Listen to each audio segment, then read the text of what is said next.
He loved me because of a bet six. Years later, Hollywood exposed the truth. My name is Emily Ross, and for years, I believed my first real love was fate. What I didn't know was that it began as nothing more than a cruel game. I can still hear it as if it happened yesterday, the laughter, the clinking of champagne glasses, the glow of Los Angeles lights from the rooftop that night. It was supposed to be a celebration of our graduation, a night of possibilities and beginnings. Instead, it became the night my heart was put on the table like a poker chip. They said my name when they thought. I couldn't hear. Kevin, the joker of the group, leaned in close to Jason. Yes, that Jason, the one everyone admired, the one I had loved in silence for 3 long years. Kevin teased, "You know she's obsessed with you, right? Ice Queen Emily Ross, who won't look at anyone but you. I dare you know, I bet you take her out for a month. Make her fall. Watch her lose control." The others laughed. But it was Samantha Blake's smile I remember most. It wasn't the smile of a friend. It was the smile of someone who wanted to see me broken. She looked at Jason as if daring him to refuse. And Jason? He didn't laugh. He didn't walk away. He just leaned back, stared at the city skyline, and said in that low, careless tone that cut sharper than any blade, "Fine, a month. Let's see what happens." That was how it started. My dream, my secret crush, my foolish hope, it all began as a bet. A bet I was never supposed to find out about. But I did. And the moment I learned the truth, the girl I was, the girl who believed in him, died.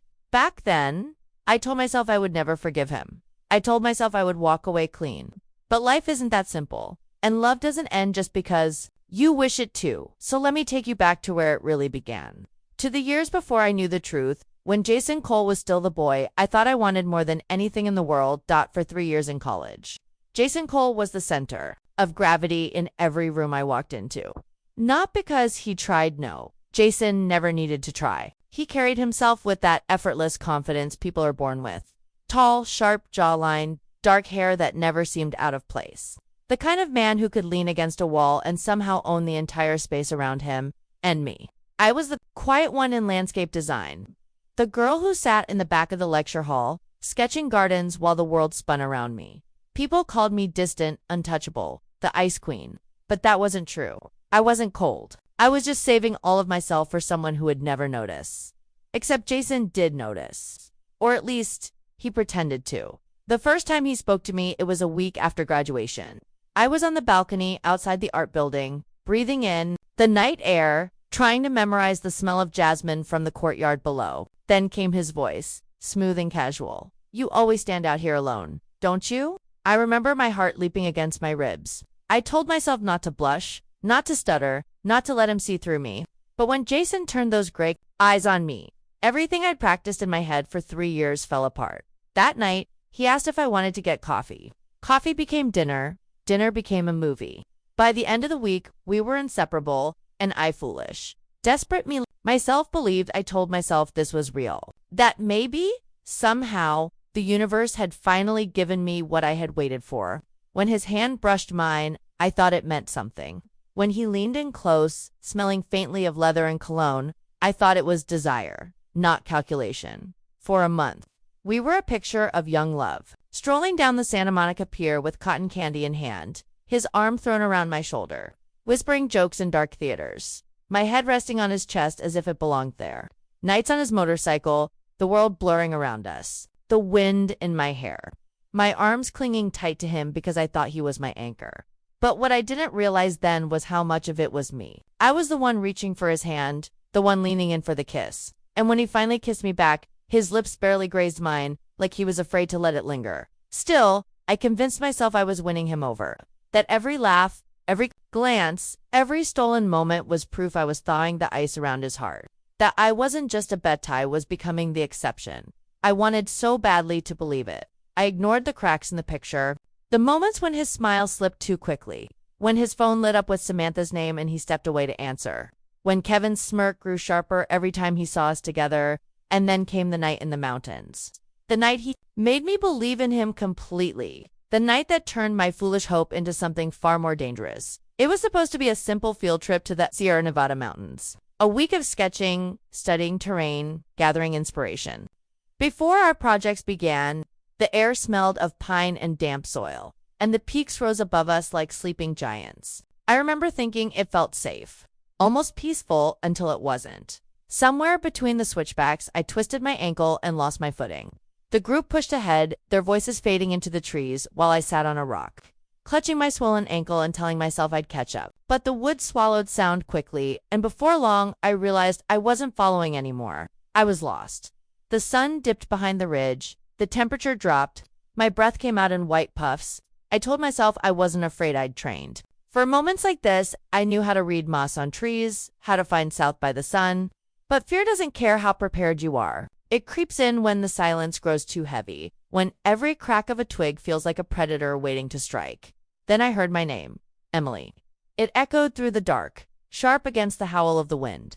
I froze. I knew that voice. Jason. Light cut through the trees, of flashlight beams slicing the darkness. Moments later, he was there, sliding down the slope toward me, mud splattering his jeans. His face set with a kind of desperation I had never seen before. He dropped to one knee in front of me, his breath ragged, his hands cupping my face as if to make sure I was real. Don't be afraid, I've got you. Something inside me cracked wide open. My eyes stung with tears, not from fear, but from the tenderness in his voice. It was as if all the cold distance I'd ever felt from him vanished in an instant, replaced by something raw, something that felt like love. He carried me literally, carried me through mud and rain, his body straining but never once slowing down. Every time I told him to stop, he shook his head.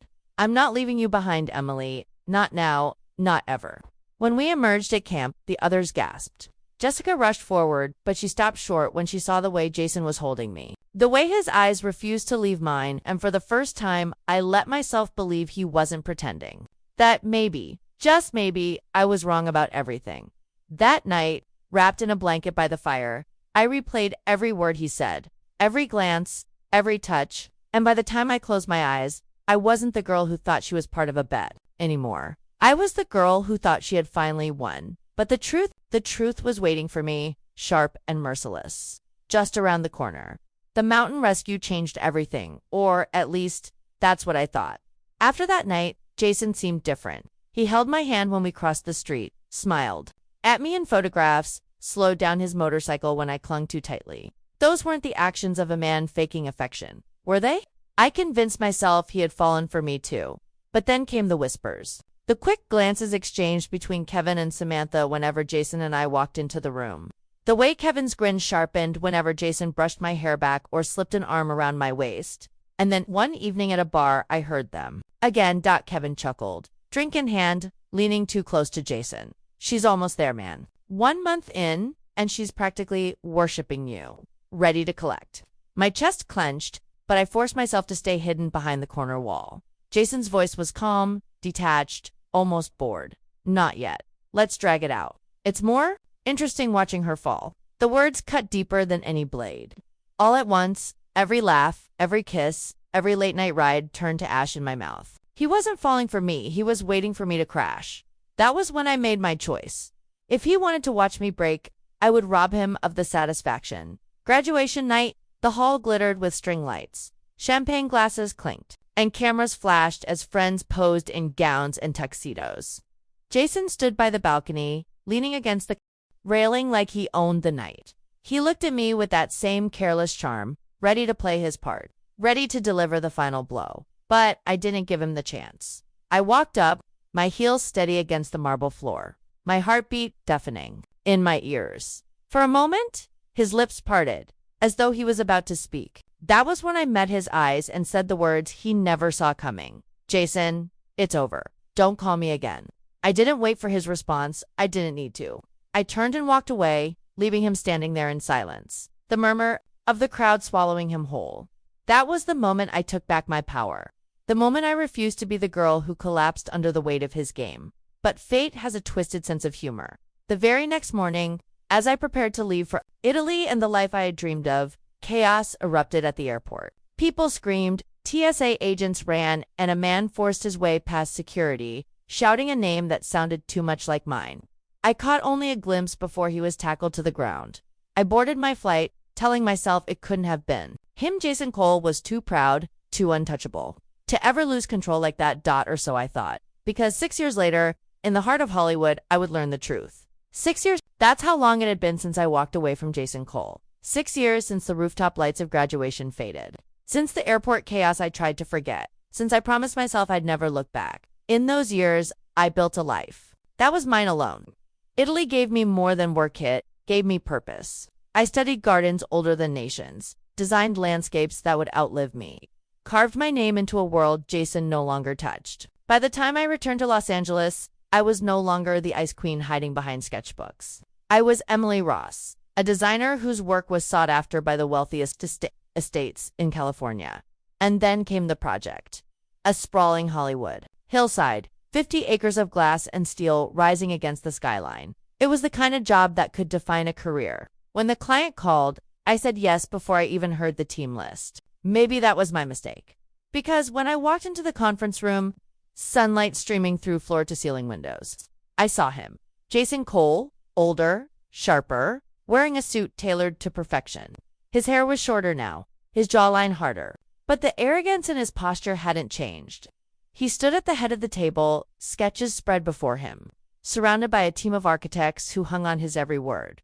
For a moment, the years elapsed. My chest tightened, my throat dried, and I was 22 again, standing in the shadow of the boy who had broken me, his eyes lifted, scanning the room, and then he saw me. The air shifted. His voice faltered for the first time since I had known him. He recovered quickly. Jason always recovered quickly, but I saw it. That flicker of recognition, of disbelief, of something he hadn't planned for.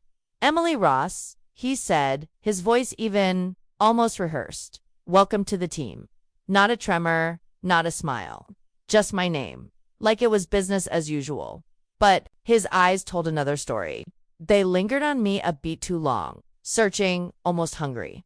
I forced my own mask into place, the one I had practiced for years. A polite nod, professional smile, nothing more. Inside, my heart hammered like it wanted out of my chest. After the meeting, Jessica, my closest friend and fellow designer, pulled me aside. Are you okay? She asked, concern lacing her voice. I lied. I'm fine. But fine wasn't the word, because fate hadn't just thrown us into the same city. It had chained us to the same project, forcing me to work day after day beside the man who had once treated me like a wager. And just when I thought I had buried the past, his presence began unearthing it piece by piece. But it wasn't just Jason I had to face again. There was someone else waiting in the wings, someone who had never stopped circling him, and who would do everything to make sure I regretted ever coming back. I should have known she would be there. Samantha Blake? If Jason was the sun everyone orbited, Samantha was the shadow clinging just behind him. They had grown up together, shared classrooms, birthdays, even heartbreaks at least. That's what people used to say. To outsiders, it always looked like an almost romance that never quite happened. But I knew better. Samantha didn't want almost, she wanted everything. The first time I saw her again, it was like no time had passed at all. She swept into the Hollywood estate like she owned it, heels clicking against polished marble, lips painted the shade of blood. She greeted Jason with a kiss on the cheek that lingered a fraction too long, her eyes flicking to me as if daring me to claim a space at his side. Well, she said sweetly, though the venom hid just beneath, if it isn't Emily Ross. I never thought I'd see you again. Her smile was perfect, but her eyes were knives. I kept my own expression steady. Neither did I from that moment on. Every day became a test. Samantha played her role flawlessly: project manager, trusted advisor, Jason's ever-present confidant. But behind every polished meeting note and professional compliment, she was watching me, measuring me, waiting for a crack to show. And when it didn't, she made one dot. First came the whispers. Rumors slid into the office like smoke that I had slept with an investor in Italy to land my job, that I had begged Jason for this project, that I was chasing him even after all these years. None of it was true, but the rumors weren't meant to be believed. They were meant to stay in dot. Then came the delays. Orders I placed vanished from the system. Shipments arrived late or damaged. And somehow Samantha was always the first to notice and swoop in to save the day. The clients began to doubt me, and Jason, though he never accused me, outright looked at me with questions in his eyes. And finally, there was the snake. It happened on site one afternoon. I was walking the property lines, measuring for the placement of a new garden, when a sharp pain shot through my ankle. I looked down and saw the twin puncture marks, my skin already bruising. My breath caught, a rattlesnake. In this part of the city, in this dry heat? It made no sense. Someone had put it there. Panic should have taken over, but training steadied me. I tore the scarf from my neck, tied it above the wound, and shouted for help. Workers rushed forward, but before anyone else reached me, Jason did. He scooped me into his arms as if I weighed nothing, his face pale, his hands trembling. I felt his heartbeat hammering through his chest, faster than my own. "Stay with me. Emily, stay with me," he kept saying over and over like a prayer. In that moment, the mask slipped. For the first time, I saw something in Jason that wasn't arrogance or control. I saw fear. Real fear. The hospital confirmed what I already suspected. The bite wasn't fatal, the venom weak, but the message was clear. This wasn't nature. It was intent. And when I saw Samantha standing in the waiting room, arms folded, a smile too sharp for sympathy, I knew she wasn't going to let me have him. Not now, not ever. But what she didn't know was that I had stopped wanting him a long time ago, or at least that's what I told myself. Because the look in Jason's eyes when he thought he might lose me, it was a look I couldn't forget. And that was exactly what made everything that followed far more dangerous. At the gala was supposed to be a celebration, an evening of champagne flutes, polished marble floors, and whispered contracts signed between power brokers. For me, it felt more like a battlefield. I could feel Samantha circling all night, her laughter floating like glass shards, her presence suffocating. Jason was in his element, commanding attention with ease. Every glance, every handshake was a reminder that he was the architect everyone wanted, the man who could turn visions into steel and glass. And yet, whenever his eyes found me across the room, the facade cracked, just for a second, just enough to remind me that our story wasn't buried as deep as I wanted it to be. I tried to ignore him, but Samantha wouldn't let me. Halfway through the evening, she clinked her glass against a crystal vase, drawing the attention of everyone nearby.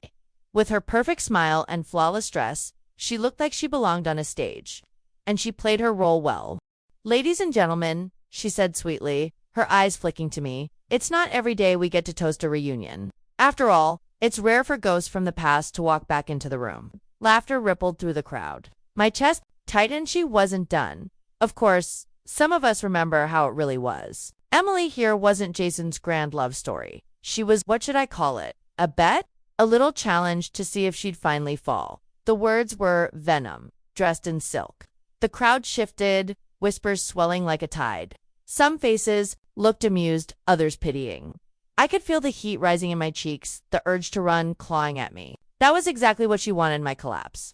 Public and undeniable. But what Samantha didn't know was that I had come prepared. I reached into my clutch, my hand steady, and pulled out my phone. "Funny," I said softly, though the microphone carried my voice through the room, because I remember it differently. I tapped the screen. The video began to play. Grainy, shaky, recorded years ago by Jessica during that night in the mountains. Jason, mud-streaked and exhausted, carrying me on his back through the storm. His voice, ragged but certain, filled the hall. "Don't be afraid. I couldn't sit still knowing you were alone out here. Not now, not ever." The room went silent. Gasps broke through the hush, murmurs spreading as people leaned closer to catch every word. It was unmistakably Jason, his tone raw, unguarded, the kind of vulnerability no one had ever seen from him before. I looked at Samantha. Her smile had frozen, her fingers clutching her wine glass so tightly the stem quivered. She tried to laugh it off, but the sound rang hollow. "Jason doesn't talk like that," she snapped, her mask slipping. He never, but no one was listening to her. All eyes were on Jason. And Jason, for once, didn't speak. His jaw clenched, his gaze locked on me, his silence heavier than any denial. For a moment, the balance shifted. The woman who wanted me humiliated stood exposed. And I just for that fleeting second held the power. But power is a dangerous thing. And sometimes, the more tightly you hold it, the more quickly it slips through your fingers. Because proving Samantha wrong didn't free me from Jason. It bound me tighter to him. And later that night, when he cornered me with questions I wasn't ready to answer, I realized the most dangerous part of our story hadn't even begun. I should have left the gala the moment the applause died down. I should have slipped into the night with my head high, victory clutched in my hand like a fragile piece of glass. Instead, I lingered, and that gave him time. The corridors of the estate were quieter than the ballroom, dimly lit with golden sconces. My heels clicked against the polished floor, echoing louder than my own heartbeat. I thought I was alone until I heard the door slam shut behind me. Emily. His voice was low. Not the polished, public Jason Cole the world admired. This was something rougher, frayed at the edges. I turned, and there he was, blocking the exit, his shoulders tense, his eyes burning with questions I wasn't ready to face. "You knew," he said. Not a question, an accusation. "That video, you've had it all this time. You knew what I said to you that night." I forced myself to stay calm. What does it matter now? Jason stepped closer, the air between us tightening like a noose. "It matters because I need to know, did you ever love me, Emily? Or was I just your experiment too?" His nearness was suffocating. The scent of his cologne, sharp and familiar, dragged me back to nights on his motorcycle, 2 mornings where I thought his arms were home. I wanted to shove those memories away, but they clung like chains. I met his gaze, steady but cold. Love and once loved are not the same thing. I was a fool back then. I believed in something that never existed. For the first time, his mask slipped entirely, his jaw clenched. His chest rose and fell like he'd been running. "Don't say that," he whispered, almost pleading. "Don't you dare tell me none of it was real." I took a step back, only to feel the wall press against my spine. Jason followed, his hand braced beside my head, trapping me in a cage of flesh and heat. His eyes were wild now, desperate, as if my answer held the key to his very survival. "Emily." His voice broke. "You were never a bet to me. Not after that night in the mountains. Not after I carried you out. I didn't care what Kevin or Samantha said. I wanted you. You have to believe me." My throat tightened, but I forced the words out. "If that were true, you would have chosen me. You would have told me the truth before it became poison. Instead, you hesitated. You let pride make the choice for you." His hand trembled against the wall. For a moment, I thought he might touch me, pull me into him, erase 6 years of silence with one reckless kiss. But then a tear slipped down. My cheek and everything stopped. He froze, his eyes locked on the wet trail running down my skin. His breath hitched as if the sight had shattered him more than my words ever could. I pushed past him, my body trembling, my chest aching with a storm I couldn't name. Behind me, his voice cracked through the silence like glass breaking. 6 years ago, that man who lost control at the airport, that was me. I stopped in my tracks, my blood turned cold. The memory of that morning, the chaos, the shouting, the man dragged away by police slammed into me with brutal clarity. I didn't turn around, I COULDN single quotes, because if I did, I might see the boy I had loved once begging for me to stay. And I was afraid I might not be strong enough to walk away a second time, so I kept moving. Deeper into the shadows of the estate, knowing that this wasn't over, not by a long shot. The morning after the gala, I sat at my parents' kitchen table in Pasadena, nursing a cup of coffee that had gone cold.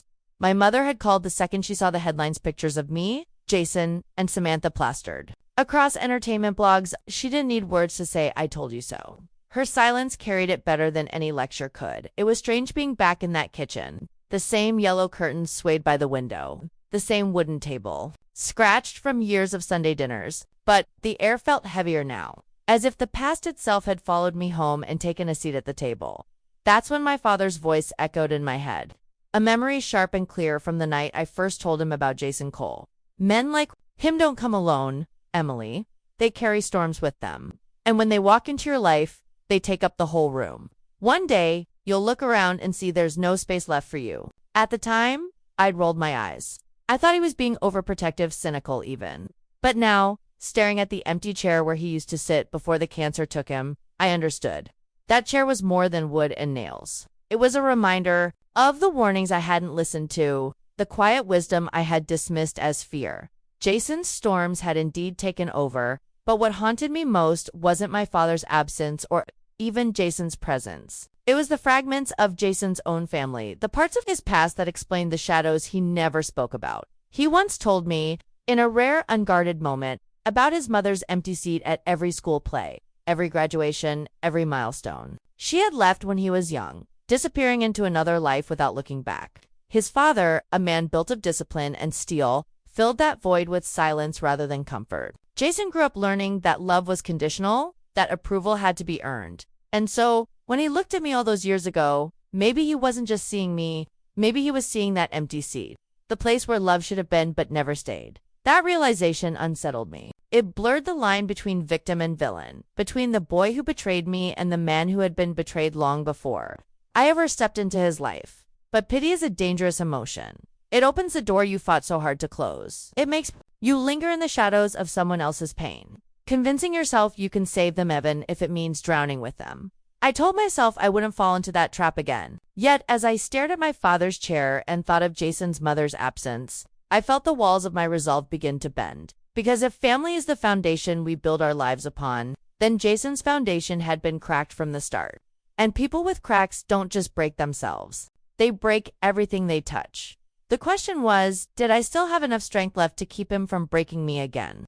The night the facade finally cracked wasn't inside a studio or on a red carpet. It was on asphalt, beneath glaring stadium lights, where the roar of engines swallowed every word. The Hollywood Speedway was packed paparazzi, fans, and industry insiders lining the stands for a charity race Jason had organized. It was supposed to be his redemption tour, a chance to prove to the world that he was still in control, still untouchable. But when I looked at him from the pit lane, I didn't see a man in control. I saw someone hanging by a thread. He spotted me across the track, even with the helmet tucked under his arm. I could see it in his eyes, that mix of defiance and desperation. To the world, he was performing. To me, he was unraveling. The engines fired, and the cars shot forward, like bullets. I should have walked away, but I couldn't. My chest tightened with every lap, every reckless swerve. Jason wasn't racing to win. He was racing to burn out. Halfway through, he clipped another car, spun dangerously close to the wall, and the crowd gasped as one. My heart stopped. For a split second, I saw his future, the headlines, the memorials, the tragedy that would cement his legend but erase his humanity. When he finally pulled into the pit, smoke trailing from the hood, I was already there. He ripped off his helmet, sweat dripping, breath ragged. "Are you trying to kill yourself?" I shouted over the noise, my voice shaking. His laugh was hollow, bitter. "Maybe that's the only way to stop being your villain." The words hit me like a punch. For a moment, I didn't see Jason Cole, the celebrity, the manipulator, the man who had once turned my life into a game. I saw a broken boy, still chasing approval from ghosts that had abandoned him long before I ever walked into his orbit. "Jason," I whispered, leaning closer so no one else could hear. "This isn't about me. It never was. You've been fighting shadows your whole life, and you don't even know what victory looks like anymore." His eyes glistened not with tears, but with rage and sorrow bound so tightly together they were indistinguishable. "Then tell me, Emily, what am I supposed to do? If I can't win, what's left?" The crowd cheered as the race resumed, oblivious to the implosion happening just feet away. His trembling hands clenched the steering wheel, as if the machine in front of him was the only thing keeping him alive. And for the first time, I realized the truth. This wasn't just about betrayal, or love, or even survival. Jason was at war with himself, and if I stayed in his orbit too long, I'd be dragged into the wreckage with him. I stepped back, forcing myself to break the spell. His brokenness still held over me. "What's left, Jason, is what you choose to become, but you can't choose if you keep driving, like you're begging for the end." For a moment, silence stretched between us, fragile and dangerous. Then a handler shouted his name, pulling him back toward the car. He didn't look at me again as he strapped in, but I knew this was no longer about a race. It was the stage for his final breakdown. And when that car roared back onto the track, I understood something terrifying. If he lost control this time, it wouldn't just be his life at stake. It would be mine too. In the end, it wasn't the roar of the crowd or the flash of the cameras that stayed with me. It was the sound of breaking glass. The night after the speedway, I found myself alone in my apartment, staring into a mirror above the dresser. It had been there for years. Its frame carved with vines I once thought delicate, almost romantic. Now, under the dim light, it looked like a cage of twisted branches. I saw myself in the reflection, but not as I remembered. My eyes looked older, sharper, carrying shadows that hadn't been there before. Jason, my hair, still pinned from the gala days earlier, framed a face that felt both familiar and foreign. I touched the glass, as if I could reach through and pull out the version of me that had existed before him. But that girl was gone. Then I saw him, Jason, not in flesh, but in memory. The way his eyes burned when he said he might only ever be my villain. The way he clutched the wheel at the speedway like it was the only thing tethering him to existence. For a moment, the mirror wasn't just reflecting MIT, was reflecting us. Two fractured souls trapped in an endless loop of betrayal, and longing. And then the glass cracked. Not by accident, not by chance. My hand, clenched tighter than I realized, had slammed into the edge, and the mirror split into a web of fragments in those shards. I saw a dozen versions of myself, the girl who believed in him, the woman who feared him, the fighter who defied him, and the stranger who didn't yet know who she would become without him. The pieces glittered like stars on the floor, beautiful, dangerous, impossible to put back together. I sat there in the silence, breathing hard, the sting of glass on my skin, and I understood what my father had meant all those years ago about storms, about men who take up the whole room. Jason was never going to leave space for me. He couldn't. His war was with himself, and I was just collateral. But as I pressed a bandage to my hand, I realized something else. Broken glass can cut, yes, but it can also reflect light in 100 different directions. Maybe the point wasn't to put the mirror back together. Maybe it was to see the world through the shards. When morning came, I swept the pieces into a box and set it on the windowsill. The city outside glowed with the indifferent shine of Hollywood, already forgetting last night's scandal. But I wouldn't forget. Jason Cole would live on in headlines, in whispers, in rumors traded at parties under neon lights. He would always be there, my storm, my downfall, my mirror. But he would no longer define me, because sometimes survival isn't about escaping the wreckage. It's about learning how to walk barefoot across the glass without letting it bleed. You dry. And as I closed the curtain, one truth settled in my chest. Hollywood doesn't break you. It just shows you where the cracks already are. In the end, Emily's story isn't just about Jason, it's about how even the brightest lights of Hollywood can cast the darkest shadows. But through betrayal, silence, and broken glass, she found the strength to stand again. If this story gripped you, don't forget to hit like, share your thoughts in the comments, and subscribe to the channel. Your support helps us bring more powerful stories to life.